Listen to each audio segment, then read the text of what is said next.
혈관 건강이 걱정이라면 바로 이것을 드셔야 합니다. 가지는 유독 우리나라 사람들에게 호불호가 강한 채소입니다. 좋아하는 분들도 있지만 특유의 물컹물컹한 식감 때문인지 싫어하는 분들도 참 많은데요. 건강에 좋다는 것은 들어봐서 알지만 어릴 때의 기억 때문에 선뜻 먹지 않게 되는 채소 중에 하나입니다. 하지만 가지는 반드시 먹어야 될 채소입니다. 가지는 미네랄과 식이섬유가 풍부하고 안토시아닌, 마그네슘 등의 여러 가지 영양소가 풍부해서 건강을 위해 반드시 섭취해야 될 채소인데요. 아무리 좋은 채소라도 먹는 방법에 따라 영양소를 잘 섭취할 수도 있고 건강에 오히려 독이 될 수도 있습니다. 지금부터 가지의 효능과 먹는 방법, 함께 먹으면 좋은 음식, 가지를 드실 때 주의사항까지 가지에 대한 모든 것 알려드리겠습니다. 짙은 보라색의 가지는 우리나라가 수출을 많이 하는데요. 가장 많이 수입하는 나라가 일본입니다. 일본은 가지를 여러 형태로 많이 먹는데요. 장아찌, 파스타, 구이, 찌개 등 여러 요리에 가지를 사용하고 있습니다. 2021년 기준으로 일본이 우리나라에서 수입한 가지가 6만 kg입니다. 일본이 우리나라의 가지를 정말 좋아하는데요. 반면에 우리나라 1인당 연간 가지의 섭취량은 100g이 채 되지 않는다고 합니다. 정말 안타까운 일인데요. 우리도 가지의 효능을 제대로 알고 섭취하면 건강 식생활에 도움이 되었으면 좋겠습니다. 우리도 가지의 효능을 제대로 알고 섭취하여 건강한 식생활에 도움이 되었으면 좋겠습니다.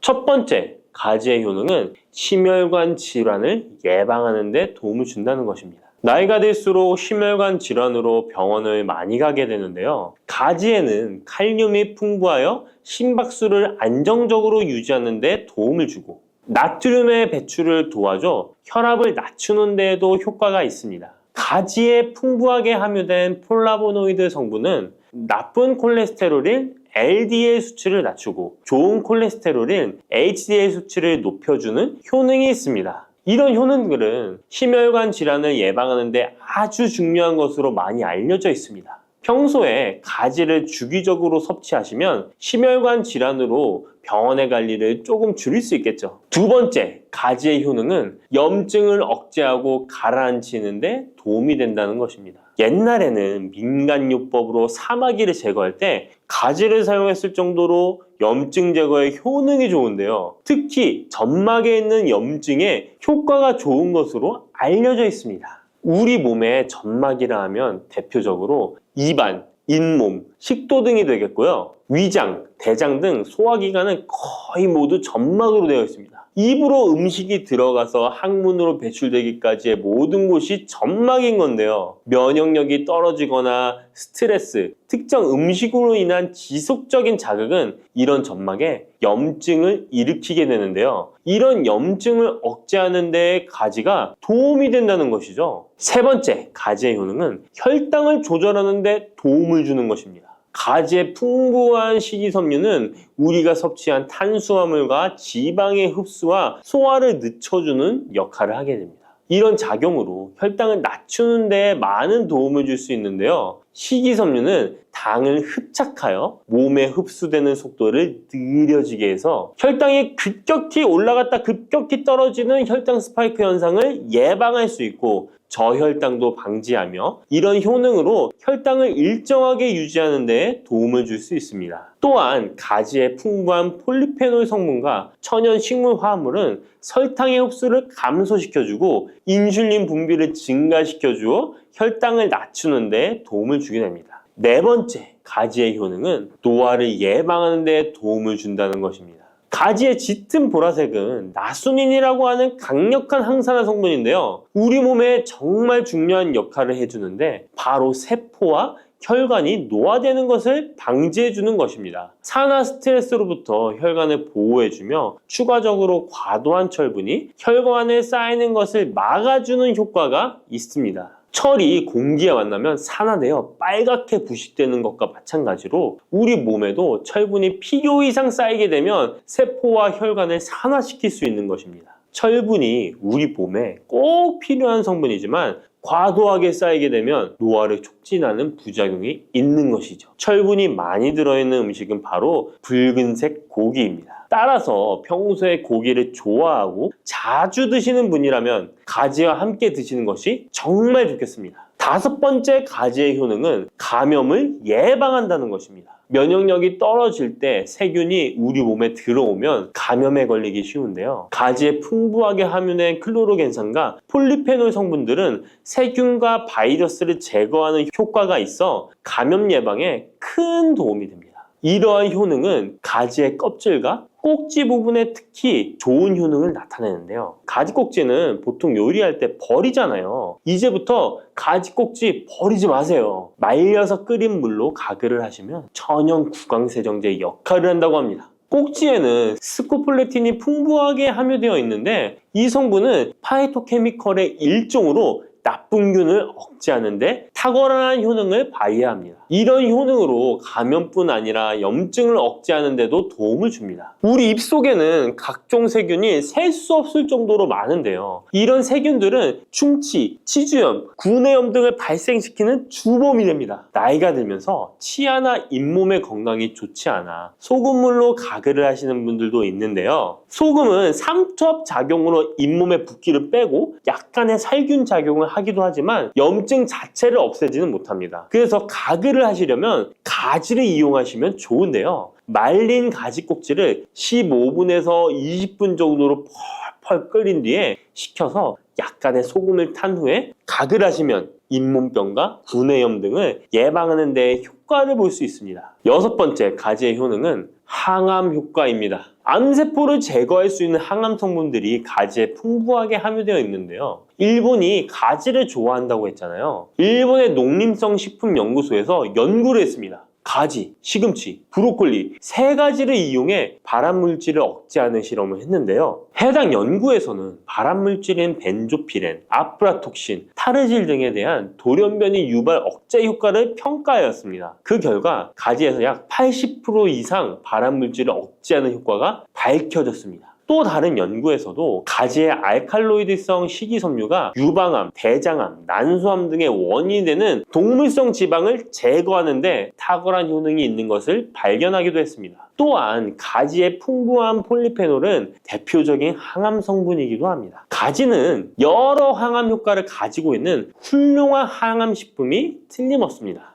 일곱 번째 가지의 효능은 시력을 보호하는 데 도움을 준다는 것입니다. 눈의 망막에는 빛을 감지하는 역할을 하는 로놉신이라는 단백질이 있습니다. 어두운 곳에서 밝은 곳으로 가거나 깜깜한 곳에서 불을 켜면 눈이 눈부신 증상이 나타나잖아요. 이런 증상은 로놉신이 빛에 의해서 한순간에 대량으로 분해되면서 시신경에 강한 자극을 주기 때문입니다. 체내에 로놉신이 줄어들면 시력 저하나 야맹증이 발생할 수 있는데요. 로놉신이 생성되려면 베타카로틴이 필수적으로 필요합니다. 가지의 속살에는 이 베타카로틴이 풍부하게 함유되어 있습니다. 또한 가지 껍질에 풍부한 안토시아닌 성분은 시신경 주변에 모세혈관이 노화되는 것을 방지하고 염증을 억제하는 효능으로 시신경을 보호하고 눈의 노화를 예방하는 데 큰 도움이 됩니다. 여덟 번째 가지의 효능은 뇌 기능을 향상시키고 치매를 예방하는 데 도움을 주는 것입니다.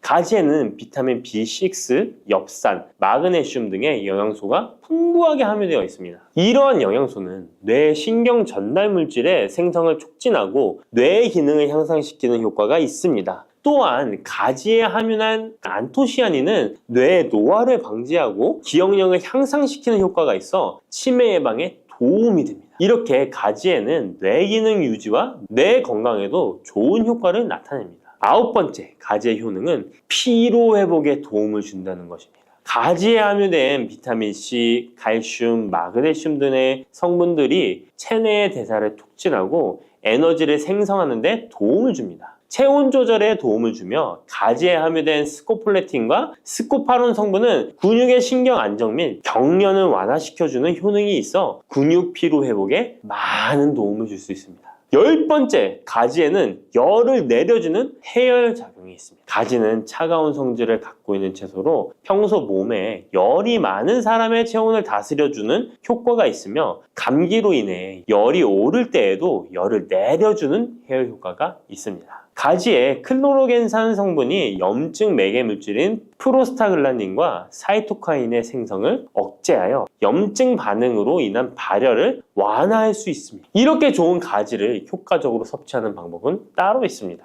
그냥 드시는 것보다 들기름과 함께 조리하여 드시는 것을 추천드립니다. 가지에 있는 리놀렌산과 비타민 E는 지용성 성분이기 때문에 들기름과 함께 섭취하면 체내 흡수율이 높아집니다. 가지의 속살은 스폰지같이 기름을 흡수하기 때문에 들기름의 영양소 흡수율은 더욱 높아질 수 있습니다. 들기름은 하루에 한 스푼씩 약처럼 드시는 분들이 있을 만큼 건강에 많은 도움을 주는데요. 치매를 유발하는 물질인 베타 아밀로이드가 뇌에 쌓이는 것을 막아주어 알츠하이머 치매를 예방하는 효능이 있습니다. 또한 피토스테롤이라는 성분이 함유되어 혈관 내 콜레스테롤의 수치를 낮춰주는 데 도움이 됩니다. 이뿐 아니라 염증성 질환을 예방하고 뼈의 건강에도 좋으며 심혈관 질환을 예방하고 장 건강에도 정말 좋은 효능을 발휘하는 것이 들기름입니다. 이런 들기름이 가지와 만나면 효과가 극대화되는 것인데요. 가지를 요리할 때는 쪄서 드시는 것이 가장 많은 영양소를 흡수할 수 있는 방법입니다. 상명대학교의 외식영양학과 연구팀이 이에 대한 실험을 진행했습니다. 가지 100g을 물에 넣어 삶는 방법, 찜기에 넣어 찌는 방법, 그리고 랩을 씌워 전자레인지에 돌리는 방법, 이렇게 3가지 방법으로 가지를 조리했습니다. 이때 가지의 항산화 성분인 클로로겐산의 함량이 어떻게 달라지는지 확인을 했는데요. 가지를 찜기에 넣고 쪘을 때 클로로겐산의 함량이 늘어났다고 합니다. 항산화 성분뿐만 아니라 칼슘도 가지를 쪘을 때 가장 많은 함량이 나왔다고 하는데요. 그런데 항상 쪄서만 드실 수는 없잖아요. 삶아서 드신다면 가지 삶은 물은 절대 버리지 말고 함께 드시길 바랍니다.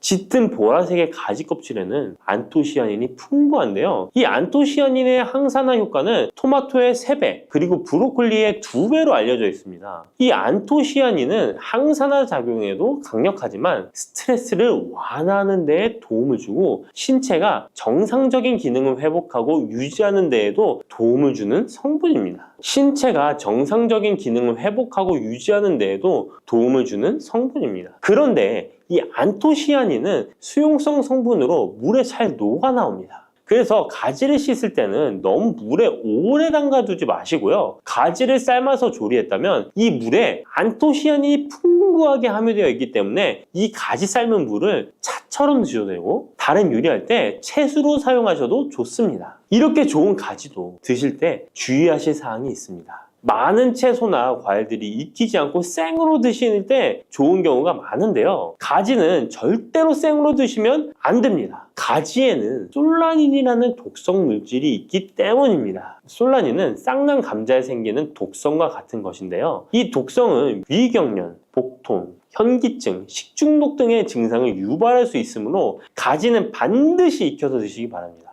그리고 가지 알레르기가 있는 분들도 섭취에 주의하셔야 합니다. 가지를 먹기나 만지기만 해도 입 주변이나 피부가 가렵고 두통 또는 복통이 생긴다면 가지 알레르기가 있을 가능성이 높으니 가지 섭취 시에 주의하시기 바랍니다. 가지 알레르기가 아니더라도 아토피나 다른 알레르기 때문에 항히스타민제를 복용하고 있는 분들도 가지 섭취를 주의하시면 좋겠습니다. 마지막으로 가지는 찬 성질의 음식이기 때문에 체질 자체가 냉하여 몸에 냉증이 있는 분들은 가지를 다량 섭취하실 경우 위장에서 탈이 날 수 있으므로 섭취 시 주의하시기 바랍니다. 여러분, 달콤 쌉쌀한 계피 좋아하시나요? 저는 향긋한 수정과도 좋아하고 계피가루를 얹은 라떼도 매우 좋아하는데요. 계피는 단순히 향긋한 맛을 주는 향신료 이상의 효능을 가지고 있다는 것 알고 계신가요? 우리가 몰랐던 계피의 효능은 함께 먹으면 좋은 음식들, 그리고 주의할 점까지 자세히 알려드릴게요. 첫 번째 계피의 효능은 바로 암 예방 효과입니다. 계피는 항산화 성분이 풍부한 음식인 거 아시나요? 우리나라뿐만 아니라 전 세계적으로 계피는 많은 사랑을 받고 있는데요. 향이 좋을 뿐만 아니라 계피의 효능 또한 뛰어나기 때문입니다.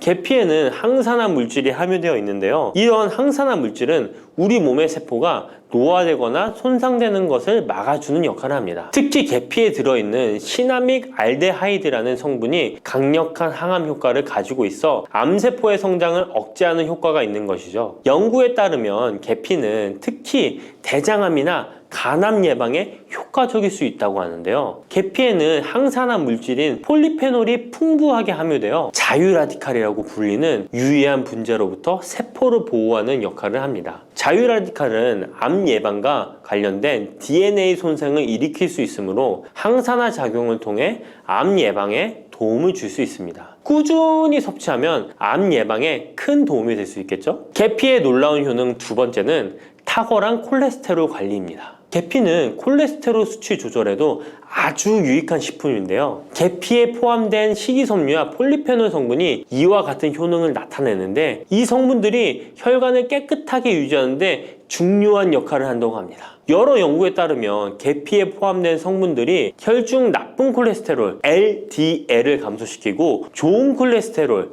HDL을 증가시키는데 도움을 주고 있다고 합니다. 이는 계피에 함유된 특정 화합물이 콜레스테롤의 흡수를 억제하고 간에서 콜레스테롤의 생성을 감소시키는 작용을 할 수 있다는 것을 의미합니다. 계피는 체내에서 지방의 축적을 막고 혈관의 건강을 유지하는 데도 중요한 역할을 한다고 알려져 있죠. 고지혈증이나 고콜레스테롤 혈증은 심혈관 질환을 일으킬 수 있는 중요한 위험 요소로 알려져 있는데요. 계피는 이런 위험 요소를 관리하는 데 도움을 줄 수 있답니다. 따라서 계피를 적당히 섭취하면 콜레스테롤을 관리하는 데 유익하다고 할 수 있습니다. 심혈관 질환이 걱정되시는 분들에게는 정말 좋은 식품이죠. 세 번째, 계피의 아주 놀라운 효능은 바로 당뇨병 예방입니다. 당뇨병은 많은 분들이 고통받고 있는 질병이죠. 주위에 당뇨병 때문에 혈당 관리하시는 분들 자주 볼 수 있는데요. 그런데 계피가 당뇨병 관리에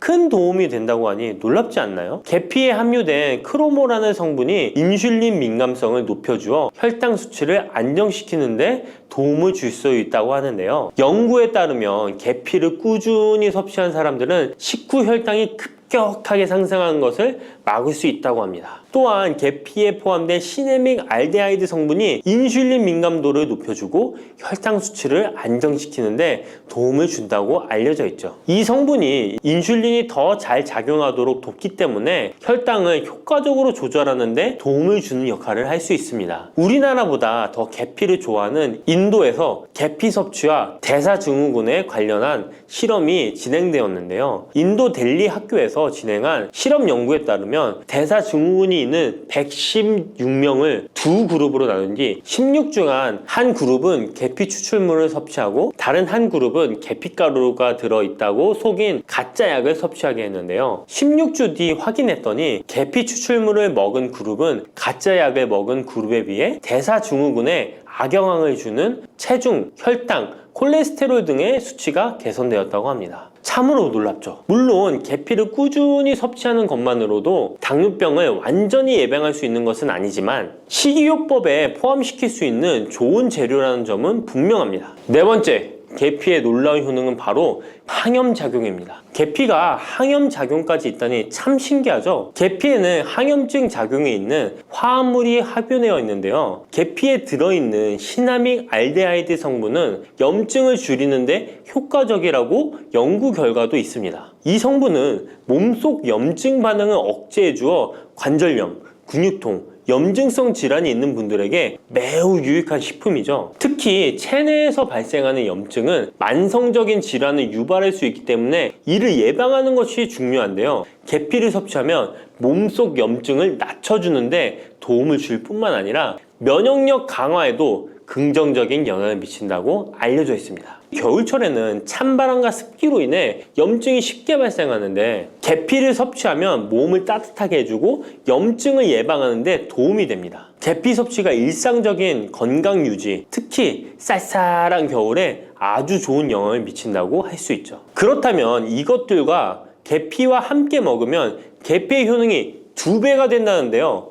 계피와 함께 먹으면 더 좋은 음식은 무엇일까요? 바로 알려드릴게요. 계피와 함께 먹으면 좋은 음식, 첫 번째는 요거트입니다. 계피를 요거트와 함께 먹으면 정말 맛있고 건강에도 좋다는 거 아시는 분 있나요? 혹시 그릭 요거트나 프로바이오틱스 같은 단어들 들어보셨죠? 요거트에는 단백질, 칼슘, 프로바이오틱스 등의 영양소가 풍부하게 함유되어 있는데요. 요거트는 발효식품으로 몸에 좋은 프로바이오틱스가 풍부해서 장 건강에 도움을 주는데 계피와 요거트를 함께 섭취하면 서로 시너지 효과를 낼 수 있습니다. 그리고 계피 항염작용과 혈당 안정 효과가 더해져서 건강을 더욱 향상시킬 수 있죠. 요거트에 계피를 넣으면 소화 기능을 개선하고 특히 요거트에 계피를 넣으면 체내 지방을 태우는데 도움이 되는 효과가 있어 요거트와 계피를 함께 섭취하면 소화를 돋고 체중 관리에도 매우 좋습니다. 그게 다가 아니죠. 계피의 매콤달콤한 향이 요거트와 잘 어울려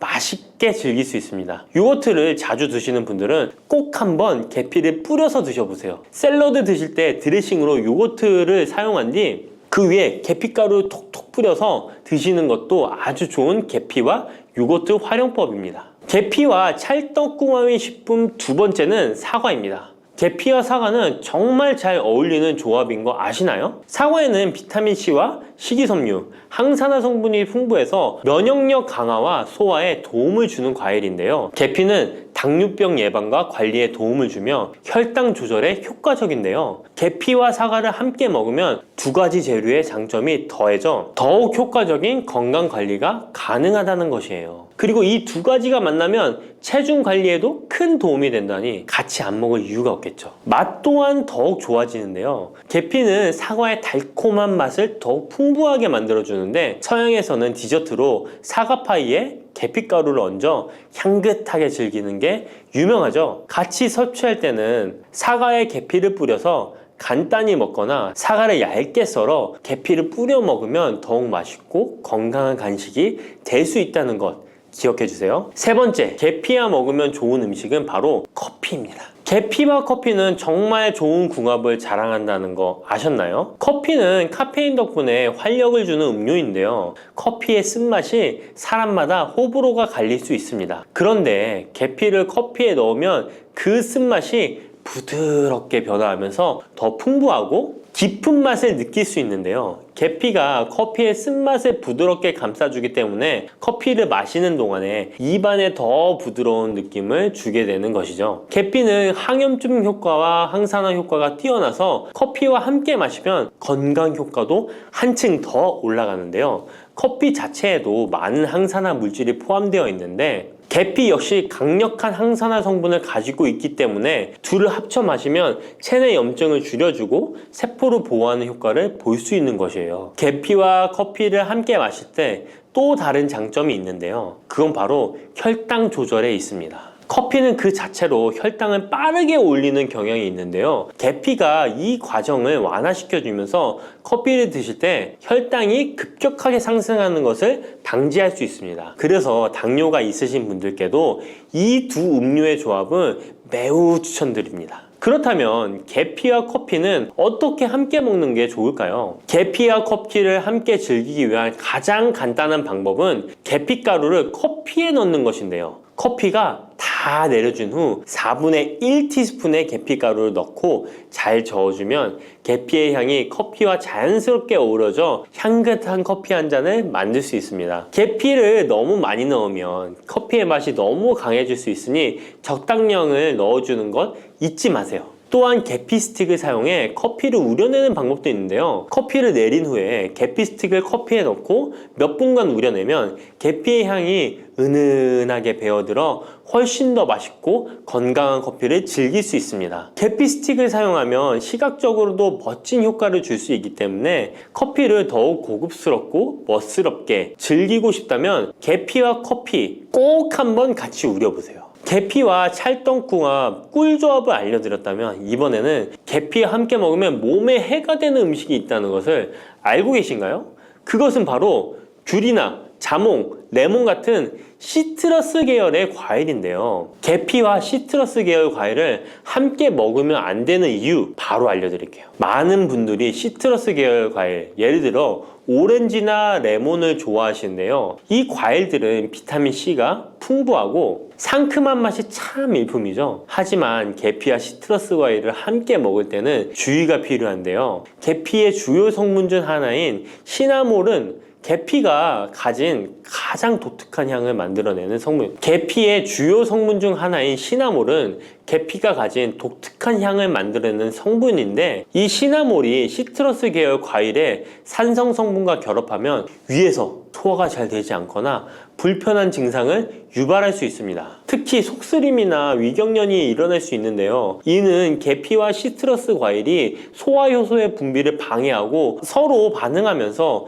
위에 자극을 주기 때문입니다. 거기에다 시트러스 과일의 산도가 더해져 위산이 과도하게 분비될 수 있기 때문에 계피와 오렌지, 레몬, 귤과 같은 과일들을 함께 먹는 것은 피하는 것이 좋습니다. 만약 계피와 과일을 함께 즐기고 싶다면 아까 알려드렸던 사과도 매우 좋고, 아니면 배도 계피와 잘 어울리는데요. 이러한 과일 소화에도 부담을 주지 않기 때문에 이제부터 계피와 과일을 함께 드시고 싶다면 꼭 유의해 주세요. 계피가 많은 효능을 가지고 있지만 부작용도 있을 수 있는데요. 계피를 섭취할 때 주의할 점은 무엇일까요? 그건 바로 과다 섭취, 간에 손상을 줄 수 있기 때문입니다. 계피는 적당히 섭취하면 건강에 많은 도움을 주지만 과다 섭취 시에 간에 부담을 줄 수 있다는 거 아셨나요? 특히 일반적으로 판매되는 카시아 계피는 쿠마린이라는 성분을 포함하고 있는데요. 이 성분은 과다 섭취 시에 간 손상을 일으킬 수 있습니다. 쿠마린은 간 독성을 일으킬 수 있는 물질로 알려져 있기 때문에 계피를 과다하게 섭취하는 것은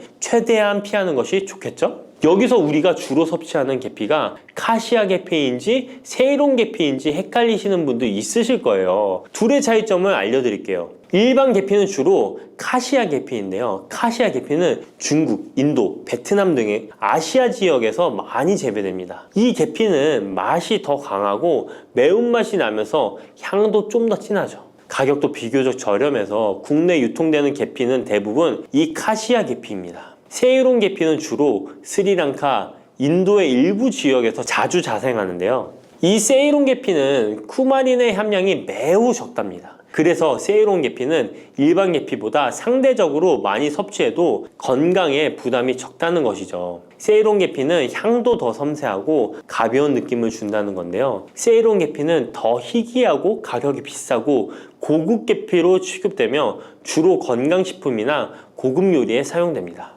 앞서 말했듯이 우리가 쉽게 구할 수 있는 계피는 카시아 계피인데요. 그래서 섭취할 때는 보통 하루에 1에서 2g 정도 섭취하는 것이 안전한 양으로 권장되고 있고, 과다 섭취로 계피의 부작용을 경험하고 싶지 않으시다면 계피를 섭취할 때는 적당량을 지키는 것이 중요합니다. 꼭 기억해 주세요. 바다의 불로초, 해조류의 왕이라는 별명을 갖고 있는 김, 이런 몸에 좋은 김도 잘못 먹으면 암에 걸리고 치매에 걸릴 수 있다는 사실 알고 계신가요?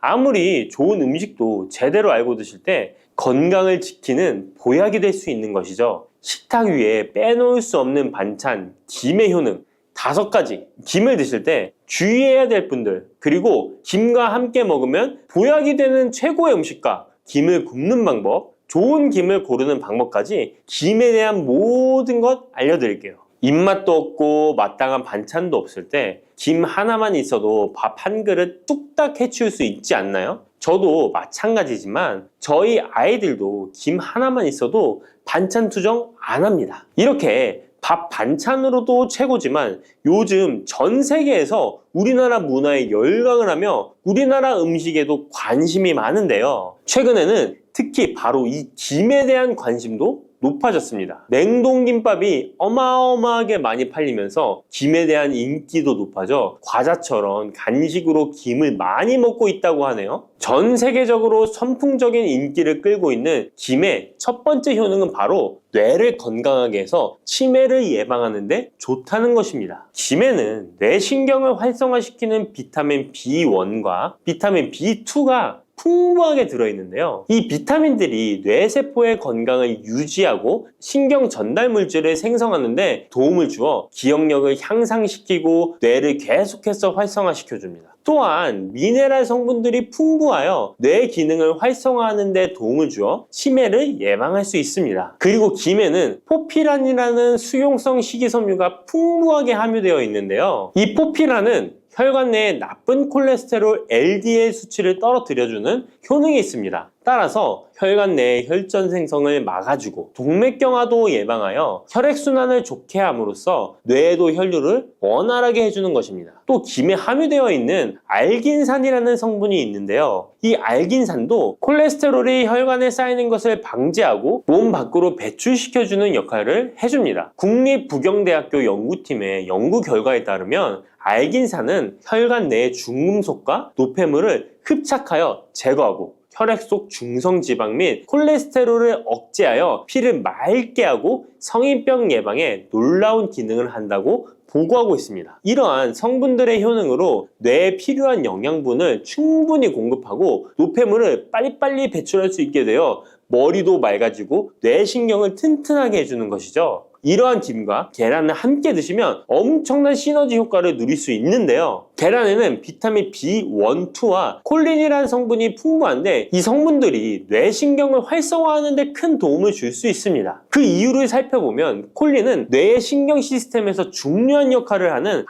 아세틸콜린이라는 물질의 주 성분인데 아세틸콜린은 신경 전달 물질로 뇌 세포 사이에서 정보를 전달하는 역할을 해줍니다. 바로 이 콜린이 충분히 공급되어야 기억력, 학습 능력, 그리고 인지 기능을 유지할 수 있습니다. 이뿐만 아니라 김은 계란에 부족한 비타민 C를 보충해주고 계란은 김에 부족한 비타민 D를 보충해줘서 서로가 정말 잘 어울리는 식품이 되는 것입니다. 계란과 김이 만나면 정말 뇌 기능에 필요한 보약이나 다름이 없는 것이죠. 김의 두 번째 효능은 식물성 단백질 공급원의 최고봉이라는 것입니다. 김에 함유된 단백질의 양은 소고기보다도 많은데요. 소고기가 단백질이 풍부하다고 알고 계시잖아요. 소고기 100g당 단백질의 함량은 20g이고요. 김 100g당 단백질의 함량은 30g입니다. 소고기보다 김에 단백질이 많이 들어있다니 놀랍지 않나요? 마른 김 5장에는 계란 1개에 함유된 단백질의 양이 들어있다고 합니다. 그런데 이 단백질에 식물성 단백질과 동물성 단백질이잖아요. 이 둘을 함께 먹을 때 더욱 흡수가 잘 되어 건강에 좋은데요. 이 김과 계란을 함께 먹을 수 있는 정말 좋은 방법 알려드릴게요. 김 계란말이는 많이들 해 드시잖아요. 반찬으로 만들어 먹기도 편하고 맛도 좋아 많이들 드시는데요. 그것 말고 계란김전을 알려드릴게요. 먼저 김을 먹기 좋은 크기로 잘라주시고요. 한쪽에 놓아줍니다. 적당한 용기에 계란을 깨주시고요. 속은 한 꼬집으로 약간 간을 해줍니다. 다음에 계란을 풀어줍니다. 이제 김을 2장씩 포개어 계란물을 앞뒤로 잘 묻혀준 다음에 기름을 두른 팬에다 부쳐주시면 됩니다. 정말 쉽죠? 이렇게 김과 계란을 함께 드시면 맛도 좋고 건강도 챙길 수 있는 밥상위에 보약이 된답니다. 세 번째, 김의 효능은 항산화 작용입니다. 몸 안에 활성산소가 많아지게 되면 활성산소가 세포를 공격하여 노화시킬 뿐 아니라 암세포로 변이시켜 암을 발생시키기도 하는데요. 김에는 이런 활성산소를 제거시켜 줄 수 있는 강력한 항산화 물질인 베타카로틴이 풍부하게 함유되어 있습니다. 대표적인 강력한 항산화 물질인 베타카로틴은 당근에 많이 함유되어 있다고 다들 알고 계시잖아요. 당근보다 김에 베타카로틴이 더 많이 함유되어 있습니다. 당근 100g에는 5.516mg이 함유되어 있고 김 100g에는 무려 22,500mg이나 함유되어 있습니다. 당근보다도 4배 정도 많은 베타카로틴이 함유되어 있는 것이죠. 놀랍죠? 오늘 놀랄 일이 많은 것 같네요. 이 베타카로틴은 우리 몸속에서 비타민 A로 전환이 되는데요. 비타민 A 하면 무엇이 생각나시나요? 네, 생각하고 계신 건 맞습니다. 바로 눈이죠, 눈. 비타민 A는 시력을 보호하고 야맹증을 예방하는 데 도움이 되는 것입니다. 또한 김에 단백질이 많이 함유되어 있다고 했잖아요. 이 단백질이 비타민 A와 만나면 로놉신이라는 성분이 생성되는데요. 이 로놉신이 시력을 보호하고 야맹증을 예방하는 역할을 하는 것입니다. 당근이 눈 건강에 좋다고 많이들 드시는데 당근보다도 김에 더 많이 함유되어 있다는 사실 꼭 기억하시기 바랍니다. 네 번째 김의 효능은 골다공증 예방에 도움을 준다는 것입니다. 김에는 칼륨이 풍부하게 함유되어 있는데요. 칼슘 하면 떠오르는 식품이 있죠. 바로 우유인데요. 우유 100g에는 칼슘이 110mg 함유되어 있고 김 100g에는 칼슘이 490mg이나 함유되어 있습니다. 김에는 우유보다 무려 4배 많은 칼슘이 함유되어 있는 것이죠. 나이가 들면서 특히 여성분들이 골다공증 발병률이 높아 힘든 경우가 많으신데요. 저희 어머니도 골밀도가 낮아져 병원에서 처방을 받아 약을 드시더라고요. 주변에도 중년의 나이를 넘어서고 계신 분들 중에 골다공증으로 약을 드시는 분들이 많으신데요. 우리나라 사람들의 부족한 영양소가 바로 칼슘이라서 이런 현상이 나타나는 것입니다. 칼슘이 부족하면 뼈가 약해지고 점점 골밀도가 낮아져서 골다공증이 발병하게 되는 것인데요. 김에 함유된 칼슘은 특히 우리 몸에 흡수가 잘 되어 정말 좋습니다. 우유보다 4배 많은 칼슘을 가지고 있는 김을 평소에 충분히 드신다면 골다공증 예방에도 도움을 받을 수 있습니다. 김을 드실 때에도 먹는 방법을 알고 드시는 게 좋겠죠. 김의 영양소를 잘 흡수할 수 있도록 먹는 방법이 있는데요. 김을 구울 때 어떻게 하시나요? 보통 기름을 김에 바르고 불에 구워 드시잖아요. 그렇게 하시면 안 되고요. 마른 김을 아무것도 바르지 않은 달궈진 팬에 앞뒤로 5초씩 살짝 구운 다음에 들기름을 발라 드시면 됩니다. 이 김에 열을 가하게 되면 김에 함유된 영양소들의 체내 흡수율이 높아지게 됩니다. 이 들기름을 굽기 전에 바르지 않고 구운 후에 바르는 이유는 들기름이 열에 약해서 들기름을 바른 채로 굽게 되면 들기름이 산패되어 오히려 건강을 해칠 수 있기 때문입니다. 열을 가하지 않은 들기름을 바르면 들기름의 불포화 지방산이 또 혈관을 깨끗하게 해줘서 더욱 건강한 식사를 하실 수 있습니다. 이 5번째 김의 효능은 당뇨를 완화시키는 데 도움을 준다는 것입니다. 당뇨병이 있는 분들은 비타민 B1, 2가 결핍되어 있는 분들이 많은데요. 김에 바로 이 비타민 B1, 2가 풍부하게 함유되어 있어 당뇨를 완화시키는 데 도움이 되는데요. 2017년 한국식품과학지에 실려있는 연구에서 당뇨 환자들이 김을 섭취하면 혈당 수치를 낮추는데 도움이 된다고 보고했습니다. 이는 김에 함유된 비타민 B1, 2 때문이라고 밝혔습니다. 당뇨 환자는 비타민 B1, 2가 결핍되기 쉬운데요. 그 이유는 비타민 B1, 2는 고기에 보통 많이 함유되어 있는데 당뇨 환자의 식단은 채식인 경우가 많아서 비타민 B1, 2를 섭취할 수 있는 기회가 적어지기 때문입니다. 또한 당뇨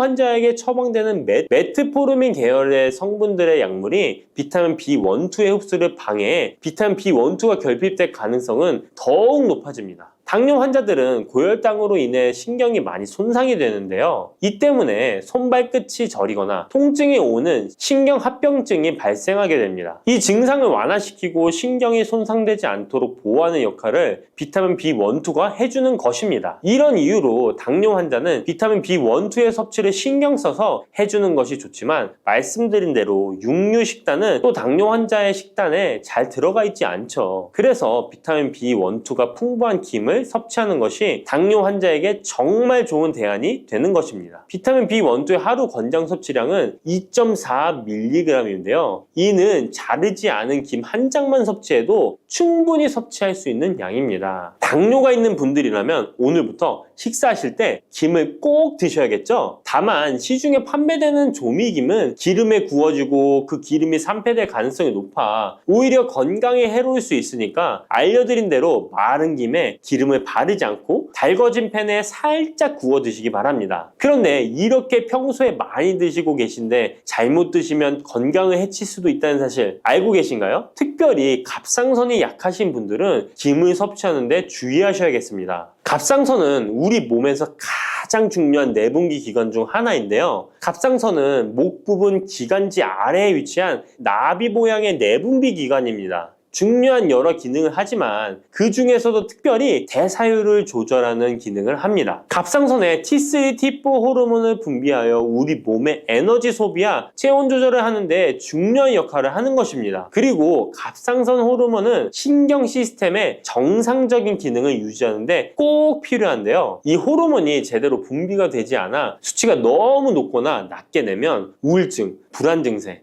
기억력 감퇴 등의 문제가 발생할 수도 있습니다. 이 갑상선 호르몬 중에 요오드가 있는데요. 김에 이 요오드가 풍부하게 함유되어 있습니다. 요오드가 부족하면 체중이 늘어나고 탈모가 생길 수 있으며 만성 피로에 힘들어질 수도 있습니다. 세계보건기구에서는 요오드가 부족하면 뇌세포가 손상되고 치매가 발생할 수도 있다고 보고하고 있습니다. 이렇게 중요한 요오드, 김에 풍부하니 먹어야 되는 거 아닌가? 생각하실 수 있잖아요. 맞는 말씀이지만 예외가 있습니다. 갑상선이 약하신 분들은 김 섭취에 주의해야 된다고 했잖아요. 갑상선 저하증이나 항진증이 있는 분들이 김을 많이 드시면 오히려 건강을 해칠 수 있습니다. 건강하신 분들은 김을 많이 드셔도 호르몬 조절이 되어 문제가 없지만 갑상선에 문제가 있어 호르몬 조절이 잘 안 되는 분들은 이 요오드의 수치가 높아지게 되면 체내의 활성산소가 증가하게 되어 염증을 일으키고 갑상선염을 유발하며 심해지면 갑상선 암으로 발전시킬 수도 있습니다. 우리 한국인의 식단에는 이미 요오드의 함량이 높기 때문에 김을 조금만 드셔도 요오드의 수치가 금방 높아질 수 있습니다. 따라서 갑상선에 문제가 있는 분들은 김을 드실 때 주의하셔야 하는 것입니다. 그렇다고 요오드가 풍부한 해조류와 같은 음식을 아예 드시지 말라고 말씀드리는 게 아니라 과량 섭취만 주의하시고 적정량은 드셔도 괜찮습니다. 그렇다면 갑상선에 문제가 있는 분들이 김을 드실 때 해결 방법이 없을까요? 있습니다. 그것은 바로 마늘과 함께 드시는 겁니다. 대표적인 강력한 항암식품이 마늘이잖아요. 마늘에는 셀레늄이라는 성분이 풍부합니다. 이 셀레늄은 다량의 요오드로 인해 발생되는 활성산소로부터 갑상선을 보호하는 역할을 하게 되는 것입니다. 그래서 건강기능식품 기능성 원료로서 유해산소로부터 세포를 보호하는 작용을 한다는 효능을 가지고 있다고 우리나라 식약처에서도 인정을 해주고 있죠. 그리고 갑상선 호르몬의 생성을 도와 갑상선에 문제가 있는 분들이 드시면 호르몬 문제를 해결하는데 도움이 되는 것입니다. 또한 김에 함유된 알긴산이라는 성분이 콜레스테롤이 혈관에 쌓이는 것을 방지하고 몸 밖으로 배출시켜주는 역할을 한다고 알려드렸는데 바로 이 마늘과 함께 드시면 이 효능이 배가 돼서 혈관에 혈전이 생기는 것을 막아주어 혈관 건강에 최고의 보약이 되는 것입니다. 이렇게 좋은 김 아무거나 드시지 마시고요. 좋은 김 고르는 방법도 알려드릴게요. 좋은 김은 검붉은색을 띠며 살짝 반짝이는 윤기가 있고 냄새 없이 담백한 맛이 나는 것입니다. 그리고 구웠을 때 녹색빛이 선명하게 나타나며 물에 불렸을 때는 잘 녹고 김을 담갔던 물이 맑을수록 좋은 김이라고 할 수 있습니다. 이 김은 저희 하단 링크에 있으니까 링크 한번 보시고 김을 사시기 바랍니다. 그 깻잎이라는 재료가 굉장히 독특한 재료예요. 사실 제가 그 주말 농장을 몇 번 해보았습니다만 이게 깻잎 진짜 잘 자라거든요. 생존력이 장난이 아닌 애더라고요.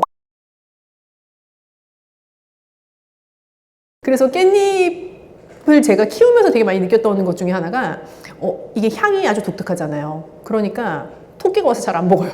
이렇게 말씀을 드리는 이유는 우리가 뭔가 깻잎도 향이 굉장히 세고 예를 들면 고수도 향이 굉장히 세잖아요. 근데 두 개가 다 녹색으로 향이 센 이파리들인데 그 향의 종류가 다르잖아요. 근데 깻잎이라는 재료는 사실 우리나라만 먹어요. 중국에서도 안 먹고. 근데 어떻게 보면 우리나라는 고수라는 재료를 즐기기 시작한 지 얼마 안 됐잖아요. 그래서 전통적으로 이 깻잎은 한국에 굉장히 특화된 재료이고 그걸 역으로 생각하면 굉장히 생소한 향이 나는 이파리인 거예요. 그래서 우리나라에서는 고기 드실 때도 많이 드시고 깻잎지 같은 것도 담그시고 깻잎으로 가볍게 밑반찬도 하시기도 하고 또 어디다가 향을 좀 더하고 싶을 때 깻잎을 채 썰어서 넣기도 하는 등 다양한 용도를 깻잎이 갖고 있죠. 그래서 우리나라에 어찌 보면 초록색 채소 중에서는 아주 고유의 재료가 아닐까 생각합니다.